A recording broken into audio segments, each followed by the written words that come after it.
அடுத்து நம்முடைய ஆர்ப்பாட்டத்தினுடைய கோரிக்கை விளக்கிறார்களுக்காக மாவட்ட ஒருங்கிணைப்பாளர் புதுமாநில கோரிக்கை விளக்கிறார்கள்.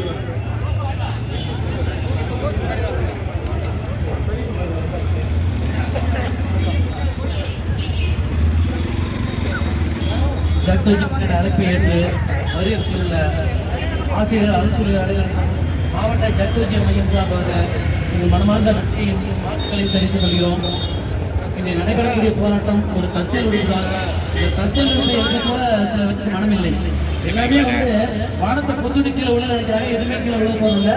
நேற்றைய நிகழ்வு மிக பரபரப்பான நிகழ்வு. நம்ம திட்டமிட்டபடி மறியல் செஞ்சிருந்தோம். அதை பேச்சுவார்த்தைக்கு அழைக்கிறது எப்படின்னா சனிக்கிழமைக்கு அழைக்கிறாங்க,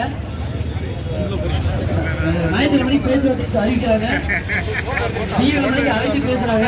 பேசுனது பிறகு என்ன பண்றாங்க, 8 மணிக்கு நாங்க முதலமைச்சர் சந்திக்கணும்னு சொல்றாங்க. இந்த இடைப்பட்ட நேரத்துல திடீர்னு ஒரு கேஸ் ஒன்று வருது மதுரை ஹைகோர்ட்ல. அந்த கேஸ்ல என்ன சொல்றாங்கன்னா, மறியல் பண்ணீங்களே இது பாதிக்காதான்னு கேட்கறாங்க. அரசு கேட்டு சொல்லணும்னு சொல்றாங்க. அரசு கேட்டு சொன்ன உடனே பாத்தீங்கன்னா உடனே தடை, எதுக்கோ தடை வைக்கிறாங்க. தடை விதிப்பதில்லை, ஆனால் போராட தடை வைக்கிறாங்க. எங்களோட நிலைமை என்ன என்று நீதிபதியில் தெரியுதான்னு தெரியல.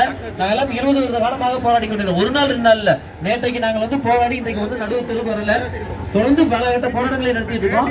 இந்த ஆட்சியாளர் சொன்ன கோரிக்கைகள்ல ஒரு கோரிக்கையோட நிறைவேற்றாத நிலையில கடைசி கடத்துல வந்திருக்காங்க. அதன்படி முதலமைச்சர் அவர்கள் சந்திச்சு